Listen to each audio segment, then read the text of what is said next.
Class start कर रहे हैं हम पीरियोडिक क्लासिफिकेशन ऑफ एलिमेंट्स। नया चैप्टर है, ठीक है, और जिसकी बेसिक्स हैं वो हम कवर करके आए हैं फाउंडेशन सीरीज में, तो बड़ी जल्दी बड़ी इजीली समझ में आ जाएगा ये जो इसका स्टार्टिंग का इंट्रोडक्शन है। और दूसरी बात ये कि जो इसमें हम पढ़ने वाले हैं पीरियोडिक प्रॉपर्टीज, जो सबसे मेन पार्ट है, वो आपका पूरी प्लस वन पूरी प्लस टू जब तक आप केमिस्ट्री पढ़ोगे तब तक काम आने वाला है इनऑर्गेनिक में, ठीक है। तो स्टार्ट करते हैं पीरियोडिक क्लासिफिकेशन ऑफ एलिमेंट्स। ठीक है, पीरियोडिक क्लासिफिकेशन जो है, पीरियोडिक क्लासिफिकेशन जो है एलिमेंट्स की, उसमें सबसे पहले हमें क्या पढ़ना है इस चैप्टर में। ठीक है, एक बार मैं जस्ट इसका ओवरव्यू दे रहा हूँ। काम जो है, जो ओवरव्यू दूंगा वो हम कवर कर चुके हैं, ठीक है। तो उससे क्या होता है कि एक बार समराइज हो जाएगा अब तक कर दिया होगा। ठीक है, तो जो पीरियोडिक क्लासिफिकेशन ऑफ एलिमेंट्स है उसमें सबसे पहले हमें क्या करना है, सबसे पहला टॉपिक है इसमें हमारा हिस्टोरिकल बैकग्राउंड का, historical background of periodic table. ठीक है, जो पीरियोडिक टेबल है उसका हिस्टोरिकल बैकग्राउंड क्या रहा है, आप सभी ने 10th क्लास में पढ़ा हुआ ये डॉबर्नियर ट्रायड। ठीक है, डॉबर्नियर ट्रायड पढ़ा हुआ है। ठीक है, उसके बाद न्यूलैंड्स लॉ ऑफ ओक्टेव्स है, न्यूलैंड्स लॉ ऑफ ओक्टेव्स है। ये सबको नहीं करवाने जा रहा हूं मैं यहाँ पे, ये कवर करके आएंगे 10th क्लास से। ठीक है, उसके बाद एक आता है मेंडेलीव, मेंडेलीव पीरियोडिक टेबल। ठीक है, इन तीनों में क्या था कॉमन, इतना बता दूं, मास पे बेस्ड है ये। कौन से मास पे, एटॉमिक मास पे। उसके बाद एक और आता है Lothar Meyer, Lothar Meyer curve based, curve based periodic table. ठीक है, ये आया। उसके बाद जो लास्ट हम पढ़ते हैं वो है मॉडर्न पीरियोडिक टेबल। अब मॉडर्न पीरियोडिक टेबल क्या है वो हमें कवर करना है। एक्चुअली जो मॉडर्न पीरियोडिक टेबल है ये लेटेस्ट फॉर्म है पीरियोडिक टेबल का। जो सबसे पहला फॉर्म था वो था डॉबर्नियर का ट्रायड, ये सारा कवर कर ही चुके हो 10th क्लास में। ठीक है, अपनी जूनियर क्लास में कवर करके आया अच्छे से। अब आपको पता है कि जो मॉडर्न पीरियोडिक टेबल है उसके जो प्रॉपर्टीज हैं वो हम कवर कर चुके हैं फाउंडेशन सीरीज में सारी की सारी। ग्रुप 18 है, 7 पेयर्स हैं, 4 ब्लॉक्स हैं, ब्लॉक्स 4 क्यों हैं, ठीक है ना, कौन से ब्लॉक में कितने ग्रुप हैं, 7 ही ग्रुप, 7 ही पीरियड्स क्यों हैं। ठीक है, इस तरह से जितने भी टॉपिक इसके बनते हैं वो सारे हम कवर करके आए हुए हैं। मॉडर्न पीरियोडिक टेबल की लिमिटेशंस क्या हैं ये भी हमने कवर किए हैं। मॉडर्न पीरियोडिक टेबल की मैं लिमिटेशन के बारे में एक बार यहाँ पर लिस्ट आउट करूँ तो वो ये है कि जो हाइड्रोजन है हमारा, यहाँ पे लिमिटेशन की बात करूँ अगर मैं, तो इसमें मैं बात करूंगा हाइड्रोजन की, हाइड्रोजन एंड हीलियम, इनकी पोजीशन। हाइड्रोजन की पोजीशन जो है एक डाउटफुल पोजीशन में है कि हाइड्रोजन एक गैस है लेकिन फिर भी उसको मेटल के साथ रखा गया है top top of the alkali group. ठीक है, वहां पर, तो ये इसकी एक डाउटफुल पोजीशन है। ठीक है, क्लियर है। हीलियम जो है इसको अकॉर्डिंग टू डेफिनेशन अगर हम देखें कि सारी प्रॉपर्टीज की मैच करती है ग्रुप नंबर 18 के साथ और वहीं पे इसको रखा भी हुआ है। बट एक छोटा सा पॉइंट आता है यहाँ पे कि जो पी ब्लॉक हैं उनमें सभी में, पी ब्लॉक में सभी एलिमेंट की जो इलेक्ट्रॉनिक कॉन्फ़िगरेशन है वो पी सबशेल के अकॉर्डिंग होती है। किसके अकॉर्डिंग होती है, पी सबशेल के अकॉर्डिंग, यानी कि हर एक एलिमेंट जो पी में है उनका लास्ट इलेक्ट्रॉन पी सबशेल में ही एंटर करेगा। बट हीलियम के केस में क्या है, एटॉमिक नंबर 2 है, कॉन्फ़िगरेशन आता है 1s2, यानी ये लास्ट इलेक्ट्रॉन कहां पे एंटर कर रहा है, s में। तो इसको आना कहां पे चाहिए था, एस सबशेल में, पर ये है कहां पर, पी में। तो ये पॉइंट आता है इसमें। एक उसके बाद पोजीशन की बात करें, ये तो थी हाइड्रोजन और हीलियम की पोजीशन। ठीक है, उसके बाद पोजीशन की बात करें हम इसमें लेंथ और रेक्टेनॉइड्स की। तो जो पीरियोडिक टेबल है, पीरियोडिक टेबल का जो मेन फॉर्म है यही होता है। ठीक है, ये सबको क्लियर है। लेकिन ये हमारे लेंथ और रेक्टेनॉइड्स को रखा जाता है, तो ये out of the main periodic table है, हमारी मेन पीरियोडिक टेबल इसको कहा जाता है। तो ये इनसे बाहर रखे गए हैं, बाहर क्यों है, ठीक है, एक ये क्वेश्चन अराइज होता है मॉडर्न पीरियोडिक टेबल के अगेंस्ट में। ठीक है, तो ये इसके फेलियर्स आ जाते हैं। नाउ हाइड्रोजन की जो पोजीशन है फर्स्ट अल्कली ग्रुप में ही क्यों है, और इसकी जो प्रॉपर्टीज हैं अल्कली के साथ साथ हैलोजन के साथ मिलती हैं वो कैसे मिलती हैं, कैसे नहीं मिलती हैं, क्या क्या रीजंस हैं, वो एक अलग टॉपिक बनता है। हम इसको इस चैप्टर में नहीं कवर करेंगे कि जो पोजीशन ऑफ हाइड्रोजन है। ठीक है, इसको हम पढ़ेंगे हाइड्रोजन नाम की चैप्टर में प्लस 1 क्लास में जो आता है। ठीक है, तो ये सभी को क्लियर है, हिस्टोरिकल बैकग्राउंड ये फर्स्ट हमारा टॉपिक होता है। मॉडर्न पीरियोडिक टेबल के बारे में आपको ये बता ही चुके हम पढ़ चुके हैं इसके बारे में वहां पर फाउंडेशन सीरीज में, क्लियर है सभी को। उसके बाद इस चैप्टर के अंदर हम पढ़ते हैं हम इस चैप्टर के अंदर पढ़ते हैं properties properties of S block, फिर बी ब्लॉक, उसके बाद डी ब्लॉक, उसके बाद एफ ब्लॉक। इस चैप्टर के अंदर इन सभी की प्रॉपर्टीज बता रखी हैं, पर वो मैं यहाँ पर नहीं करवा रहा हूँ। क्यों नहीं करवा रहा हूँ उसको? क्योंकि देखो जो एस पी डी और एफ है इनकी प्रॉपर्टी को यहाँ पर अगर हम कवर ना भी करें तो कोई फर्क नहीं पड़ने वाला, थोड़ा सा भी फर्क नहीं पड़ने वाला। क्यों फर्क नहीं पड़ेगा? क्योंकि मैंने बताया था फाउंडेशन सीरीज में ही कि जो पीरियोडिक क्लासिफिकेशन ऑफ एलिमेंट्स है इतना बेसिक चैप्टर है कि आपकी केमिस्ट्री जब तक चल रही है तब तक ये आने वाला है, इसके कंसेप्ट आपके काम आने वाले हैं। ठीक है, तो एस ब्लॉक जो है प्रेजेंट सिलेबस में ही हमारा चैप्टर आता है। ठीक है, तो वहां पर इसको डिटेल में पढ़ना है हमने। सेम पी ब्लॉक हमारा इसी चैप्टर आई मीन इसी सिलेबस में है, 12th में भी है, अगेन ये डिटेल में आना है। डी एंड एफ ये भी 12th के सिलेबस में ये डिटेल में आना है, तो इनको वहां पर ही पढ़ेंगे। यहाँ पर अगर इनको कवर नहीं करके चलेंगे तो कोई फर्क नहीं पड़ता। हमें सिर्फ इतना पता होना चाहिए कि एस ब्लॉक एलिमेंट्स किसको कहते हैं, वो मैं बता चुका हूँ।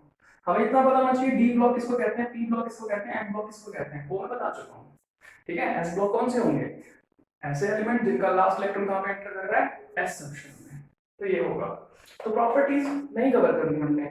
उसके बाद है इसके थर्ड टॉपिक आता है finding of group, period and block.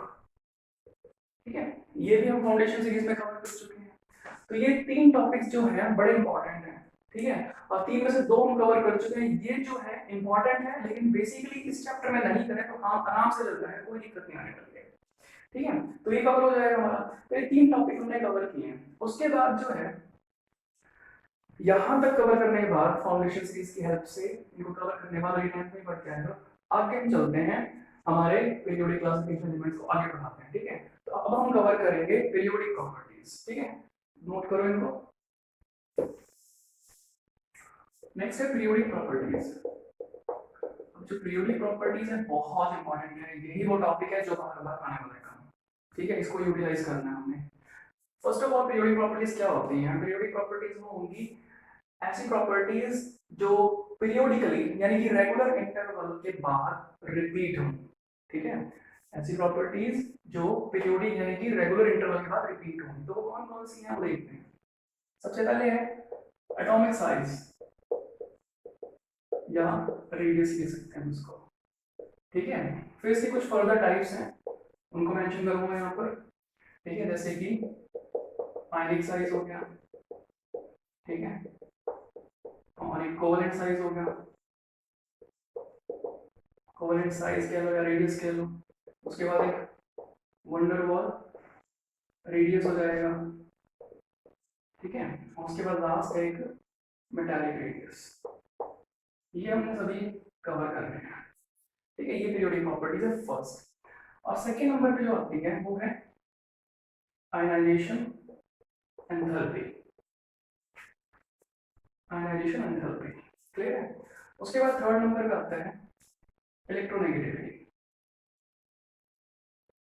Electronegativity and electropositivity इसी में कर लेते हैं कवर, या बाद में कर लेंगे, उसको अलग से कर लेंगे। ठीक है, ये हो जाएगा electronegativity. Fourth metallic character, metallic character जो मैं यहाँ लिखने वाला था वो यही है। ठीक है, इलेक्ट्रोपॉजिटिविटी लिख रहा था मैं, बात यही है, तो मेटालिक करेक्टर कर लेंगे। ठीक है, उसके बाद फिफ्थ नंबर पे आता है इलेक्ट्रॉन गेन एंथैल्पी। तो ये कुछ पीरियोडिक प्रॉपर्टी जो मैंने बोर्ड पे लिखी है, बहुत ज्यादा यूजफुल है, बहुत काम आने वाली है। ठीक है, जिसमें से जो फर्स्ट नंबर पे है एटॉमिक साइज, ये अगर हम अच्छे से समझ लेते हैं तो ionisation enthalpy, electronegativity, metallic character और इलेक्ट्रॉन गेन एंथैल्पी, इन सभी का एक्सप्लेनेशन पूरी तरह से इस पे डिपेंड करेगा। ऑब्वियसली अगर इन सब का एक्सप्लेनेशन बता रहा हूँ इस पे डिपेंड करेगा, तो ये हमें समझ में आना चाहिए बड़े अच्छे से। ठीक है, तो स्टार्ट करेंगे। आज के लेक्चर में हम सिर्फ ये कवर करेंगे। ठीक है, और बाकी हर एक लेक्चर पे हर एक टॉपिक पे एक वीडियो बनाऊंगा मैं। क्लियर सभी को? नेक्स्ट लेक्चर आपको आयनाइजेशन एंथैल्पी नहीं करेगा, सिर्फ कंप्लीटली ये छोटा टॉपिक है, छोटी वीडियो बनेगी क्वेश्चन के साथ। ठीक है, उसके बाद एक ये, और फिर इन दोनों को इकट्ठे रखेंगे। ठीक है, तो बहुत छोटा सा चैप्टर है, करीब 5 से 6 वीडियोस में कंप्लीट हो जाएगा। ठीक है, तो स्टार्ट करते हैं एटॉमिक साइज को। नोट करो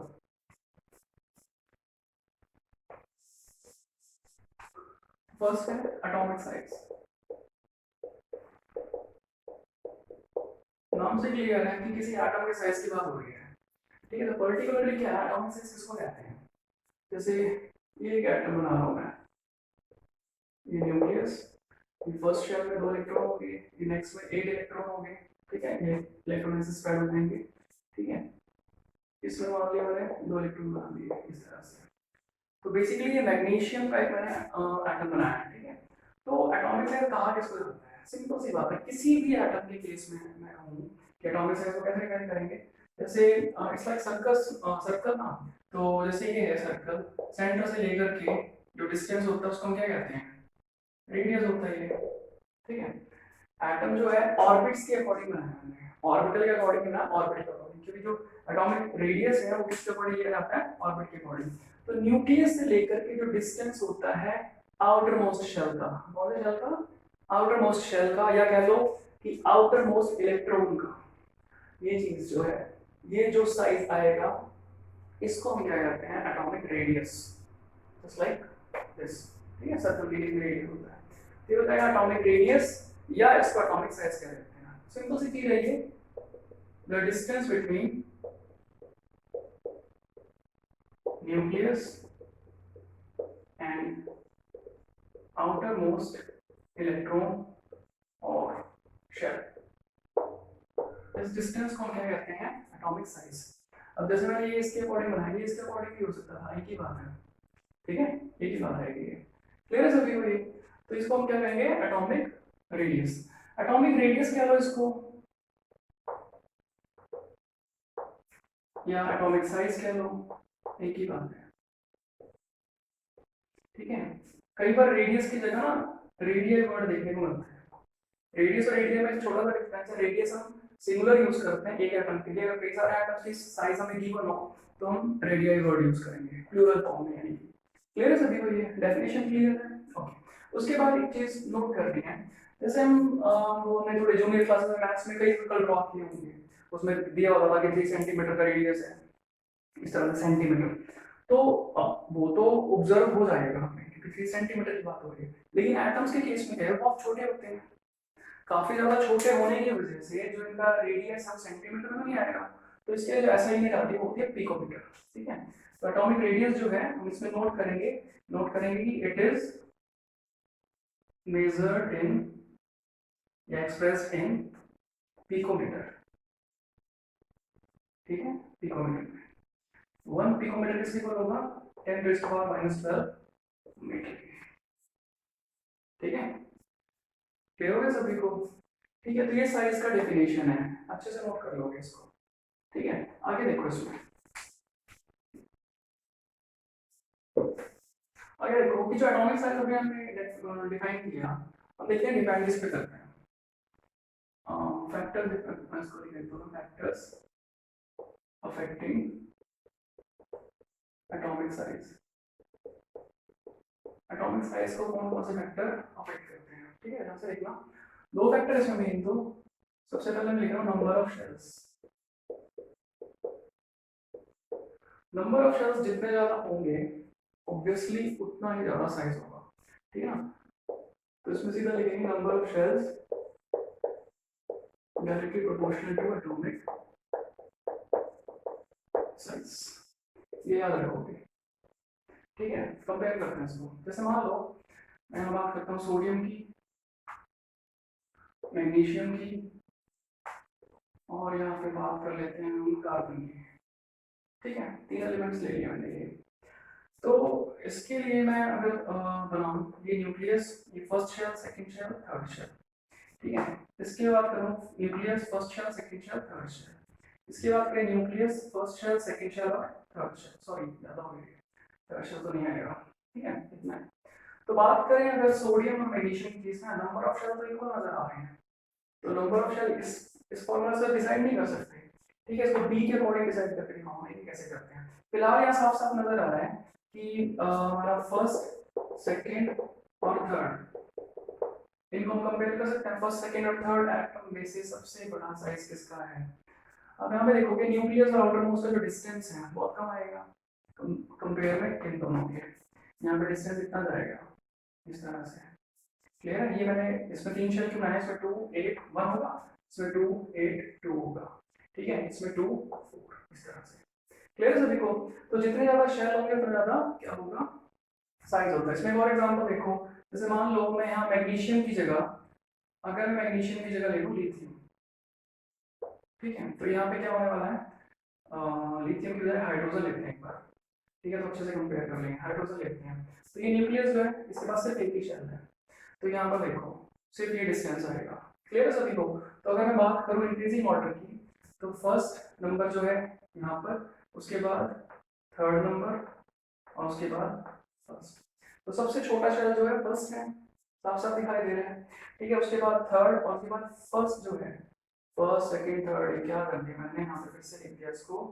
सोडियम के केस में सोडियम है सबसे बड़ा है, ठीक है, तो फर्स्ट हो गया, ठीक है, ये हाइड्रोजन हो गया, सेकंड ही लिखा मैंने यहाँ पे, ठीक है, तो यहाँ पे सेकंड आएगा, ये गलती हो गई थी, सेकंड आएगा, ठीक है, तो ये ऑर्डर रहेगा। क्लियर है सभी को? ठीक है, तो नंबर ऑफ शेल जैसे जैसे बढ़ेंगे वैसे वैसे साइज बढ़ेगा, ठीक है। जैसे मान लो मैं इसी के अंदर एक कैल्शियम को लेता हूँ, नंबर 4 रखता हूँ कैल्शियम को, ठीक है, तो कैल्शियम के केस में क्या होगा, ये न्यूक्लियस, फर्स्ट शेल, ये सेकंड शेल, ये थर्ड शेल, और ये फोर्थ शेल, 4 शेल बनेंगे ना इसमें, क्योंकि फर्स्ट शेल में 2 इलेक्ट्रॉन होते हैं, नेक्स्ट में 8 होते हैं, नेक्स्ट में फिर 8 होते हैं, नेक्स्ट में कितने होते हैं 2। तो आप देखोगे यहाँ पे शेल ज्यादा है, शेल ज्यादा है तो साइज भी क्या होगा, ज्यादा होगा। क्लियर है? ठीक है, आप कंपेयर करो हाइड्रोजन को और कैल्शियम को, बड़ा साफ नजर आएगा कि साइज ज्यादा क्यों होगा शेल के बढ़ने से।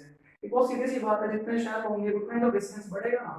ठीक है, तो क्लियर है सभी को? अगर मैं इसी को इस क्वेश्चन के अंदर डालूं तो सबसे बड़ा साइज जो है फोर्थ का होने वाला है। ठीक है, सबसे बड़ा साइज किसका होने वाला है, फोर्थ का। तो ये ऑर्डर बन जाएगा। इस तरह के क्वेश्चन आते हैं, आपको एलिमेंट दे देंगे और कहेंगे कि कंपेयर करो साइज को। ठीक है, तो हो जाएगा नंबर ऑफ शेल के बेस पे। सेकंड देखो, सेकंड आता है न्यूक्लियर चार्ज। अब न्यूक्लियर चार्ज जो है इसकी बात कर रहे हैं, तो न्यूक्लियर चार्ज कब होगा, नंबर ऑफ प्रोटॉन्स जो हैं अगर ज्यादा होंगे तो डायरेक्टली प्रोपोर्शनल होगा न्यूक्लियर चार्ज। जितने ज्यादा प्रोटॉन उतना ही न्यूक्लियर चार्ज, यानी उतना ही पॉजिटिव चार्ज, क्योंकि प्रोटॉन कहाँ होते हैं, न्यूक्लियस में होते हैं, उतना ही न्यूक्लियर चार्ज। जितना न्यूक्लियर चार्ज होगा उतना ही क्या होगा, एटॉमिक साइज कम होगा, इनवर्सली प्रोपोर्शनल होगा ये। न्यूक्लियर चार्ज जो है क्या होता है, एटॉमिक साइज के अपोजिट होता है। क्लियर है? कैसे होता है अपोजिट, ये देखते हैं हम। जैसे कि सोडियम एंड मैग्नीशियम, इन दोनों को हम कंपेयर नहीं कर पाए थे ए पार्ट के बेस पे, नंबर ऑफ शेल के बेस पे। क्यों नहीं कर पाए थे, क्योंकि दोनों में इक्वल नंबर ऑफ शेल आ गए थे। अब अगर मैं बात करूँ दोनों कंपेयर करने की, तो कैसे कंपेयर करेंगे, देखो यहाँ न्यूक्लियस, ये न्यूक्लियस, ये फर्स्ट शेल, ये सेकंड शेल, मैंने यहाँ पे 11 प्रोटॉन लिखने हैं, सोडियम में 11 प्रोटॉन होते हैं। इसकी बात करूँ तो ये 12 proton, first shell, second shell और थर्ड शेल, इसमें थर्ड शेल आएगा, इसमें 2 इलेक्ट्रॉन फिर 8 फिर 1, इसमें 2 इलेक्ट्रॉन फिर 8 फिर 2, इस तरह से। क्लियर है सभी को? नाउ आगे देखो, 11 प्रोटॉन का मतलब न्यूक्लियर चार्ज में 11 प्रोटॉन के अकॉर्डिंग रहेगा, इसमें कितने प्रोटॉन के अकॉर्डिंग रहेगा, 12 प्रोटॉन के अकॉर्डिंग। अब यहाँ पर 11 और 12 को कंपेयर करना तो आसान ही है ना। तो न्यूक्लियर चार्ज किसमें ज्यादा है, मैग्नीशियम के केस में। ध्यान से सुनना इस बात को, पॉजिटिव चार्ज होता है न्यूक्लियस पे, और आउटर मतलब किसी भी इलेक्ट्रॉन पे कैसा चार्ज होता है, नेगेटिव। अब आप सभी को पता है कि पॉजिटिव चार्ज और नेगेटिव चार्ज के बीच में एक अट्रैक्शन होता है। क्या होता है, अट्रैक्शन। तो पॉजिटिव और इस नेगेटिव, इस इलेक्ट्रॉन को ऐसे लिखूं अगर, इनके बीच में अट्रैक्शन होगी या नहीं होगी, होगी। ठीक है, यहाँ पे बात करूँ मैं, यहाँ पे कितने इलेक्ट्रॉन्स हैं, 2 इलेक्ट्रॉन्स। इन पॉजिटिव और इन नेगेटिव के बीच में अट्रैक्शन होगी या नहीं होगी, ऑब्वियसली होगी। अब बताओ कि अट्रैक्शन ज्यादा किसमें होगी, अट्रैक्शन ज्यादा होगी किसके केस में, जहां जितने ज्यादा प्रोटॉन उतनी ज्यादा अट्रैक्शन। तो न्यूक्लियर चार्ज यहाँ ज्यादा है मैग्नीशियम के केस में, मैग्नीशियम के केस में चार्ज ज्यादा है, और चार्ज ज्यादा होने की वजह से क्या होगा, इनके बीच में अट्रैक्शन ज्यादा होगी। और अट्रैक्शन अगर ज्यादा हो रही है तो मुझे बताओ इनके बीच का डिस्टेंस कम होगा या नहीं होगा, ऑब्वियसली होगा। वो भी अट्रैक्शन ज्यादा होगा तो डिस्टेंस भी कम होगा, डिस्टेंस कम होगा तो ये थोड़ा सा पास आ जाएंगे, और एक्चुअल साइज ये होगा। साइज दोनों का बिल्कुल सेम होना चाहिए था, क्योंकि नंबर ऑफ शेल सेम है, होना चाहिए था, क्योंकि नंबर ऑफ शेल सेम थे, सेम है। ठीक है, लेकिन प्रोटॉन्स का नंबर अलग अलग है। तो प्रोटॉन्स का नंबर अलग है तो इसका मतलब न्यूक्लियर चार्ज अलग है, न्यूक्लियर चार्ज अलग है इसका मतलब इन दोनों में अट्रैक्शन का फोर्स अलग है, और अट्रैक्शन का फोर्स ज्यादा किसमें है, ऑब्वियसली दिखाई दे रहा है कि 12 प्रोटॉन के साथ न्यूक्लियर चार्ज यहाँ ज्यादा तो न्यूक्लियर फोर्स ऑफ अट्रैक्शन यहाँ ज्यादा होगा। अट्रैक्शन ज्यादा होगा तो इलेक्ट्रॉन को अपने पास ज्यादा खींचेगा या नहीं खींचेगा, खींचेगा ना उसके कंपेयर में, सोडियम के कंपेयर में, तो साइज जो है कम हो जाएगा क्योंकि इनके बीच में डिस्टेंस जितना कम होगा, जितना पावरफुली इसको अपनी तरफ खींचेगा उतना ही साइज कम होगा, और साइज कम होगा तो मतलब nuclear charge sorry atomic size कम होगा, इसीलिए इनवर्सली प्रोपोर्शनल, बात को ध्यान रखेंगे। तो अभी सॉल्व हो गया मैग्नीशियम और सोडियम वाला केस। हम यहाँ लिख सकते हैं सोडियम का साइज मैग्नीशियम के कंपेयर में इस तरह से, क्लियर है सभी को, ठीक है। तो ये दो फैक्टर आपको करने हैं, न्यूक्लियर चार्ज का और इसका एटॉमिक नंबर ऑफ शेल्स का, ठीक है। आगे देखते हैं, नेक्स्ट टॉपिक है trends, trends of atomic size in modern periodic table. देखो अभी जो ट्रेंड्स वाला वर्ड है ना, ये कवर करके चलोगे, जितने भी पीरियोडिक प्रॉपर्टीज पढ़नी है हमने उन सभी के केस में, जैसे हम क्या करेंगे, जैसे नेक्स्ट टॉपिक हमारा आयनिक एंथैल्पी है, उसकी डेफिनेशन आनी चाहिए हमें, डेफिनेशन आनी चाहिए, उसको कौन कौन से फैक्टर अफेक्ट कर रहे हैं वो आना चाहिए, उसके बाद उसके ट्रेंड्स क्या हैं पीरियोडिक टेबल में, ठीक है ना, यानी कि जब हम पीरियोडिसिटी क्या आती है उसकी, यानी कि जब हम पीरियोडिक टेबल के अंदर डाउन द ग्रुप जा रहे हैं, अक्रॉस द पीरियड जा रहे हैं, तो उसके ऊपर क्या फर्क पड़ रहा है, उसमें क्या चेंजेस आ रहे हैं, ठीक है, वो कवर करना है। तो ट्रेंड्स हैं जो एटॉमिक साइज के पीरियोडिक टेबल वो कैसे होंगे, ट्रेंड हमेशा दो तरीके से देखते हैं हम, किस तरीके से, एक तो देखेंगे ग्रुप में और एक देखेंगे हम हमेशा पीरियड्स में, कोई सी पीरियोडिक प्रॉपर्टी हो ग्रुप में देखेंगे और इसमें देखेंगे पीरियड्स में। तो ग्रुप जो है, ग्रुप में हम देखते हैं हमेशा डाउन द ग्रुप,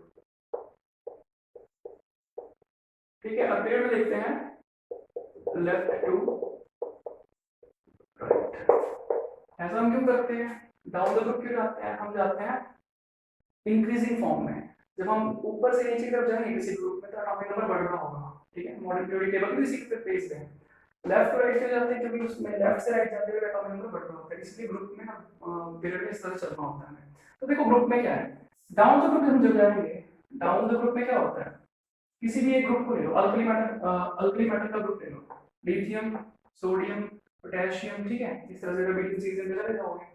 तो लिथियम के केस में जो है आप देखोगे nucleus one shell second shell, sodium के केस में क्या देखोगे, first shell second shell third shell, इसके केस में देखोगे first shell second shell third shell fourth shell, ठीक है, 2 8 8 1 2 8 1 2 1 कॉन्फ़िगरेशन आती है सभी को। तो यहाँ पर मैंने ये बनवाने क्यों दिखाया, मैं सीधा कह सकता था कि जब हम डाउन द ग्रुप जाते हैं तो क्या होता है, हमेशा हर एक डाउन स्टेप पे, यानी कि लिथियम से सोडियम, सोडियम से पोटेशियम, हर एक डाउन स्टेप पे जब जाएंगे एक शेल बढ़ जाएगा, वन नंबर इंक्रीज हो जाएगा शेल का, और वन नंबर इंक्रीज होते ही न्यूक्लियस और उस शेल के बीच का जो डिस्टेंस है वो क्या हो जाएगा, इंक्रीज हो जाएगा, और वो डिस्टेंस अगर इंक्रीज हो रहा है तो इसका तो क्या मतलब निकलता है कि साइज भी इंक्रीज हो रहा है। तो कहने का मतलब हम कवर कर चुके हैं, तो डाउन द ग्रुप क्या होगा, एटॉमिक साइज इंक्रीज करता है, क्लियर है सभी को। उसके बाद देखो across period, across across period में क्या देखने को मिलता है हमें, अक्रॉस पीरियड में ये होता है कि जैसे इसमें एलिमेंट हम किसी एक पीरियड के लेते हैं, जैसे इजी रहेगा हमारे लिए लिथियम, सोडियम कहाँ से आ गया, लिथियम के बाद आ गया beryllium, boron, carbon, nitrogen, oxygen, fluorine और नियोन, उसके बाद ये पीरियड खत्म, उसके बाद यहाँ से आ जाएगा सोडियम, ठीक है, इस तरह से तो एक पीरियड ले लिया मैंने ये। तो इस पीरियड के अंदर हम देखते हैं 2 1 2 2 और 2 3 2 4 2 5 2 6 2 7 और 2 8, ये मैंने इनकी कॉन्फ़िगरेशन लिख दी। कॉन्फ़िगरेशन मैंने इसलिए लिखी है ताकि मैं ये शो कर दूं कि इन सभी एलिमेंट्स के पास नंबर ऑफ शेल क्या है 2, यानी कि इक्वल है, सभी शेल्स के मामले में क्या है इक्वल। लेकिन नंबर की बात करें एटॉमिक नंबर की, तो लिथियम का एटॉमिक नंबर 3 4 5 6 7 8 9 10, ये के नंबर्स लिखे हैं, सर्कल कर देता हूं नंबर को इस तरह से, ठीक है, सर्कल करना जरूरी नहीं है, बस ये विजिबल हो जाएगा इसलिए, ठीक है। तो ये क्या एटॉमिक नंबर है, पता भी है सभी को ये तो, ठीक है। तो एटॉमिक नंबर का मतलब है कि इसमें नंबर ऑफ प्रोटॉन्स भी उतनी है, तो आप यहाँ से साफ साफ देख सकते हो कि जो नंबर ऑफ प्रोटॉन है किसके केस में ज्यादा है, ठीक है, फ्लोरीन के केस में आप देखोगे कि यहाँ नंबर ऑफ प्रोटॉन क्या है, नंबर ऑफ प्रोटॉन इंक्रीज कर रहा है, और नंबर ऑफ प्रोटॉन अगर इंक्रीज करेगा तो क्या होगा, एटॉमिक साइज डिक्रीज करेगा। रीजन वही है, क्योंकि नंबर ऑफ प्रोटॉन इंक्रीज करेगा तो न्यूक्लियर चार्ज इंक्रीज करेगा, न्यूक्लियर चार्ज इंक्रीज करेगा तो क्या होगा, अट्रैक्शन इंक्रीज करेगी। ठीक है, इसको फिर से लिख देता हूँ यहाँ पे, नंबर ऑफ प्रोटॉन की वजह से क्या इंक्रीज करता है, न्यूक्लियर चार्ज, उसकी वजह से क्या होता है, क्या इंक्रीज होता है, फोर्स ऑफ अट्रैक्शन, किसके बीच में, न्यूक्लियस एंड आउटर इलेक्ट्रॉन, और उसकी वजह से एटॉमिक साइज जो है कम होता है। इसको इनबॉक्स कर लोगे, इसको लिखोगे, ये है काम की चीज, समझ में आ गया सभी को। तो जो है हम लेफ्ट से राइट जब भी जाएंगे, on moving left to right across the period, atomic size always decreases, और रीजन क्या है, ये बॉक्स, ठीक है, एग्जाम में ऐसे भी लिखे होना चाहिए, सिर्फ आइडिया दिया है, ठीक है, क्लियर है। हाँ, ये आइडिया कब काम आएगा, ये शॉर्ट ट्रिक कब काम आएगी, जब आपको दो एलिमेंट देके पूछ ले कि एटॉमिक साइज कंपेयर करो, कर लोगे इसको, ठीक है। तो ये नंबर ऑफ मतलब नंबर अक्रॉस द पीरियड में हो जाएगा। अब ये जो एक्सप्लेनेशन है, ध्यान देना इस बात पे कि ये सिर्फ ग्रुप नंबर 17 तक कवर करती है अपनी बात को, ठीक है, ग्रुप नंबर 70 तक, ये जब लेफ्ट से राइट चल रहे होते हैं। नोबल गैसेस में बात अलग है, नोबल गैसेस में क्या है, बात अलग है। अलग क्यों है, जब हम लेफ्ट से राइट चल रहे हैं ग्रुप नंबर 1 से लेकर के ग्रुप नंबर 17 तक, तो यही एक्सप्लेनेशन काम करेगा। जैसे ही हम 17 से 18 जाते हैं, अब 17 से 18 जाने का क्या मतलब, हम लेफ्ट टू राइट ही तो जा रहे हैं ना अभी, 17 टू 18 जाने का क्या मतलब, यहाँ तक नोट हो गया सभी का। 17 टू 18 जाने का क्या मतलब है कि हम अभी भी लेफ्ट टू राइट ही जा रहे हैं अक्रॉस द पीरियड। तो जब हम लेफ्ट टू राइट जा रहे हैं तो होना क्या चाहिए, अकॉर्डिंग टू द कंसेप्ट जो अभी तक हमने पढ़ा है, साइज डिक्रीज होना चाहिए, लेकिन यहाँ इंक्रीज करता है, ठीक है। तो ये एक्सेप्शनल केस में डाल देना है हमने, ठीक है, on moving from left to right, ठीक है, on moving from left to right, और इसको स्पेसिफाई कर दो, that is from 17 to 18th group, atomic size increases, ठीक है, हर बार ऐसा ही होगा, एटॉमिक साइज क्या करेगा, इंक्रीज करेगा, ये याद रखोगे, ठीक है। और जो यहाँ पे भी बॉक्स बनाया होता है मैंने, जो चार्ज लिखे थे कि नंबर ऑफ प्रोटॉन, फिर न्यूक्लियर चार्ज, फिर फोर्स ऑफ अट्रैक्शन, फिर एटॉमिक साइज, उस इनबॉक्स के अंदर आप लिख लोगे नोट में एक्सेप्ट नोबल गैसेस, क्या लिखोगे, एक्सेप्ट नोबल गैसेस। तो यहाँ पर ऐसा क्यों हो रहा है कि साइज यहाँ पर लेफ्ट से राइट जाने पे इंक्रीज क्यों हो रहा है। अब जैसे मैं फ्लोरीन और नियोन की केस की बात करूँ, क्योंकि हमने छोड़ दिया था वहां पे, अभी पिछला जो केस पढ़ा था फ्लोरीन नियोन को कंपेयर करना बाकी था। तो फ्लोरीन तक लिथियम से लेकर के फ्लोरीन तक साइज क्या हुआ, डिक्रीज, साइज क्या हुआ, डिक्रीज, और मैं कह रहा हूँ यहाँ से साइज क्या हो जाएगा, इंक्रीज। ये इंक्रीमेंट क्यों आ रहा है, देखो बात करें इसके एटम इलेक्ट्रॉन की तो 2 7 है, इसकी इलेक्ट्रॉन की बात करें तो 2 8 है, भाई देखो शेल भी बराबर ही है, कंसेप्ट वही काम कर रहा है, शेल भी बराबर ही है, शेल भी बराबर है। और प्रोटॉन की बात करें तो न्यू क्या है, नियोन जो है, नियोन का प्रोटॉन ज्यादा है, एक प्रोटॉन ज्यादा है, लेकिन न्यूक्लियर चार्ज ज्यादा है, कंसेप्ट तो वही लग रहा है, इसमें भी साइज कम ही होना चाहिए था, लेकिन किस वजह से इंक्रीज होता है वो देखो, वो है इन 8 इलेक्ट्रॉन्स की वजह से।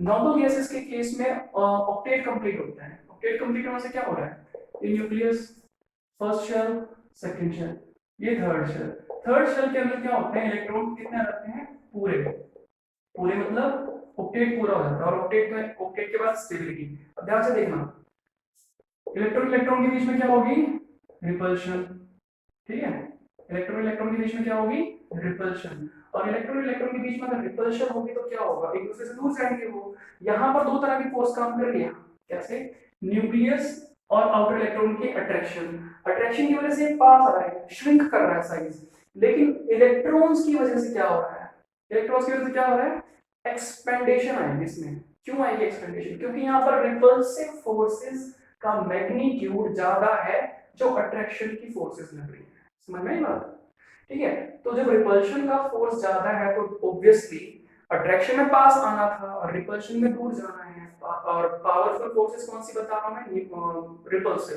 तो वो दूर ही जाएंगे, तो कुल मिलाकर के साइज जो थोड़ा सा एक्सटेंड करेगा, ये हमेशा ग्रुप नंबर 17 से 18 पे होगा। हाँ, कभी भी कंपैरिजन का क्वेश्चन आता है तो गड़बड़ नहीं करनी है वहाँ पे। ये नहीं हिसाब लगाना कि दोनों के नंबर ऑफ शेल इक्वल थे, न्यूक्लियर चार्ज इसका ज्यादा है तो according to same concept size dip करेगा, डिप नहीं करेगा, वो अप करता है। क्लियर है सभी को? सेम एक्सप्लेनेशन रहेगा हर एक पीरियड में। क्लियर है सभी को? ठीक है, नोट करो इसको। नेक्स्ट नोट करते हैं other types of size. Next है इसके टाइप आयनिक साइज। आयनिक साइज बहुत इंपॉर्टेंट है। आयनिक साइज कह लो, आयनिक रेडियस कह लो, आयनिक रेडियन कह लो, रेडियन प्लूरल फॉर्म में है, वो तो समझ ही चुके हो अभी तक। ठीक है, आयनिक रेडियस क्या होता है? देखो वही चीज है ना कि एटम में एटॉमिक रेडियस, एटम के रेडियस को कहते हैं। आयनिक रेडियस किसको कहेंगे? आयन के रेडियस को कहेंगे। इसको दो तरह से समझ सकते हैं। ठीक है, दोनों तरह से देखते हैं। डेफिनेशन लिखते हैं द साइज या sorry the distance between nucleus of ion and outermost electron and outermost electron कह लो या शेल कह लो, एक ही बात है।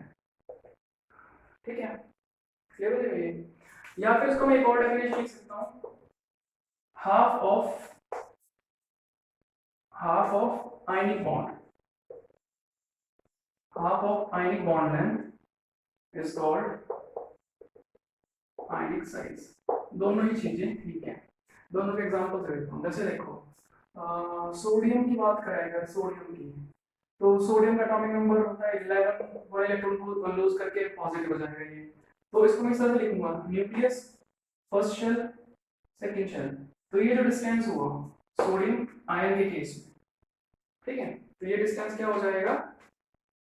Ionic radius. ठीक है, ओके। अगर बात करूं दूसरी तरफ इस वाले इसके अकॉर्डिंग, तो अगर मैं सोडियम क्लोराइड का लूं, क्योंकि मैंने यहाँ पे आयनिक बॉन्ड लेंथ है तो मैं कंपाउंड के हिसाब से डिफाइन कर रहा हूँ। ये डेफिनेशन है कंपाउंड के अकॉर्डिंग, और ये डेफिनेशन किसके अकॉर्डिंग है? आयन के अकॉर्डिंग। ठीक है, कंपाउंड के अकॉर्डिंग देखो, जैसे कि ये सोडियम का आयन, ये क्लोरीन का आयन। ये सोडियम का आयन छोटा, क्लोरीन का आयन बड़ा क्यों बनाया मैंने? क्योंकि सोडियम का आयन ये देख रहे हो, ठीक है, 2 इलेक्ट्रॉन। और क्लोरीन की बात अगर मैं करूं तो ये nucleus first shell second shell third shell, इसमें 3 शेल बनेंगे ना, क्लोरीन नेगेटिव 2 8 8, इसमें क्या था 2 8। सबको पता है कि इसने एक इलेक्ट्रॉन लूज करके 8 बना लिया, इसको 2 8 8, एक इलेक्ट्रॉन इसको लूज करके देता है। क्लियर है सभी को? तो इनके बीच में पॉजिटिव नेगेटिव के बीच में क्या होगा? अट्रैक्शन होगा। तो ये आप देख रहे हो कि ये जो दोनों स्फीयर्स हैं एक दूसरे के साथ जुड़ जाएंगे, जो यहाँ पे दिखा रखे हैं मैंने। तो ये है सोडियम पॉजिटिव, ये है क्लोरीन नेगेटिव। ठीक है, साइज में डिफरेंस इसलिए दिखाया हुआ मैंने, दोनों आइडियल साइज नहीं है, अलग अलग है, इसका साइज थोड़ा बढ़ गया है। नाउ ये न्यूक्लियस है और ये इसका न्यूक्लियस है। इन दोनों न्यूक्लियस के बीच का जो लेंथ होगा, क्योंकि इन दोनों के बीच में आयनिक बॉन्ड होता है, तो इस दोनों के न्यूक्लियस यानी किसी भी आयनिक बॉन्ड वाले कंपाउंड में, किसी भी आयनिक बॉन्ड वाले कंपाउंड के केस में दोनों पार्टिसिपेटिंग एटम्स यानी कि जिनके बीच में आयनिक बॉन्ड बना हुआ है, उन दोनों के न्यूक्लियस का जो डिस्टेंस होता है उसको हम कहते हैं आयनिक बॉन्ड लेंथ। ठीक है, और उसका एग्जैक्टली हाफ जो होगा, उस हाफ को हम क्या कहते हैं? Ionic radius. ये हो गया सोडियम का आयन रेडियस, ये हो गया क्लोरीन का। क्लियर है सभी को? तो आयनिक रेडियस जो है दो टाइप का होता है, एक कैटायनिक रेडियस और दूसरा अनायनिक रेडियस। और वो एग्जांपल्स नहीं दिख रहे हैं। ये कैटायनिक रेडियस हो गया, ये अनायनिक रेडियस हो गया, ये कैटायनिक रेडियस हो गया और ये अनायनिक रेडियस हो गया। तो क्लियर है सभी को? तो अनायनिक रेडियस और कैटायनिक रेडियस क्लियर है, और आयनिक रेडियस क्लियर है, और एटॉमिक रेडियस क्लियर है। अब जो है यहीं पर देखेंगे, मैं यहाँ पर कुछ नोट लिखवा रहा हूँ, नोट करेंगे कि जो हमारा आयनिक रेडियस है उसके केस में देखते हैं क्या करना है हमने। मैं इसको इरेज कर रहा हूँ, ठीक है, और इसमें आपने नोट करते हुए चलना साथ साथ में। देखो फर्स्ट नोट जो है हमारा वो रहेगा, cationic radius is always smaller than its parent size,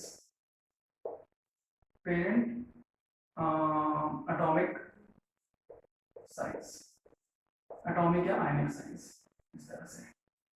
ठीक है, कि कटायनिक रेडियस हमेशा स्मॉल होता है। एग्जांपल ये देखो, सोडियम एंड सोडियम पॉजिटिव की बात करूं मैं, देखना जरा, सोडियम और सोडियम पॉजिटिव। तो सोडियम के केस में क्या है, ये nucleus first shell second shell third shell, और सोडियम पॉजिटिव केस में nucleus first shell second shell, क्योंकि ये एक इलेक्ट्रॉन लूज कर देगा, एक इलेक्ट्रॉन लूज करने के बाद नंबर ऑफ शेल ही कम हो गए इसके पास, तो साइज इसका अपने आप ही कम हो गया। तो समझ में आ गया, आप यहाँ पर लिख सकते हो कि sodium positive is less than sodium. ठीक है, एक और एग्जांपल देखो इसी में, magnesium and magnesium positive and magnesium 2 positive. 2 positive को कई बार ऐसे भी लिखा लिखोगे पॉजिटिव पॉजिटिव, एक ही बात होती है, तो कोई फर्क नहीं पड़ता। तो पेरेंट एटम किसको कहा हमने, ये पेरेंट एटम है, सोडियम पॉजिटिव इससे बना है तो ये इसका पेरेंट एटम हो गया। मैग्नीशियम पॉजिटिव इससे बना है तो ये पेरेंट एटम हो जाएगा। मैग्नीशियम 2 पॉजिटिव इससे बना है तो ये इसका पेरेंट आयनिक साइज हो जाएगा, आयनिक मतलब एटम हो जाएगा, आयन हो जाएगा। ठीक है, अब इसको कंपेयर करते हैं। अब इसके केस में देखो 2 8 2, इसके केस में देखो 2 8 1, इसके केस में देखो 2 8 ओनली। यहाँ पे नंबर ऑफ शेल इक्वल है, नंबर ऑफ शेल क्या है, इक्वल, लेकिन इलेक्ट्रॉन देखो, इसमें इलेक्ट्रॉन आउटर मोस्ट में 2 है, इसमें आउटर मोस्ट में इलेक्ट्रॉन 1 है, तो इनको कैसे हम कंपेयर करेंगे। ठीक है, देखो ये न्यूक्लियस 1 2 3 2 इलेक्ट्रॉन्स, ठीक है, ये न्यूक्लियस 1 2 3 1 इलेक्ट्रॉन। अब यहाँ पे प्रोटॉन कितने हैं 12, यहाँ पे प्रोटॉन कितने हैं 12, तो मेरे पास 12 12 है। अब इनका जो फोर्स है 2 इलेक्ट्रॉन के हिस्से में आ रहा है, इनका फोर्स सिर्फ 1 इलेक्ट्रॉन के हिस्से में आ रहा है, पावरफुली अट्रैक्ट तो ये हुआ, पावरफुली अट्रैक्ट ये हुआ तो इनका साइज कम होगा। ठीक है, और इसका साइज तो और कम हो जाएगा, किसी का शेल ही खत्म हो गया। तो जो सबसे छोटा साइज आएगा वो आएगा Mg2 पॉजिटिव, उसके बाद Mg पॉजिटिव, और उसके बाद सबसे बड़ा साइज आएगा मैग्नीशियम का। तो आप यहाँ पर देख रहे हो दोनों एग्जांपल में जो पेरेंट एटम है उनका साइज बड़ा हुआ। ठीक है, तो कैटायनिक साइज हमेशा स्मॉलर होते हैं। सेकंड नोट करो, सेकंड है anionic size is always greater than parent, ठीक है, देन पेरेंट साइज। ठीक है, एटम का या आयन का। अब जैसे इसमें क्लोरीन को हम ले लेते हैं, क्लोरीन क्लोरीन, ठीक है, क्लोरीन और क्लोरीन नेगेटिव। अब देखो यहाँ पे केस क्या है 2 8 और 7, यहाँ पे केस है 2 8 और 8 का, क्योंकि इसने इलेक्ट्रॉन गेन कर लिया इसलिए नेगेटिव चार्ज।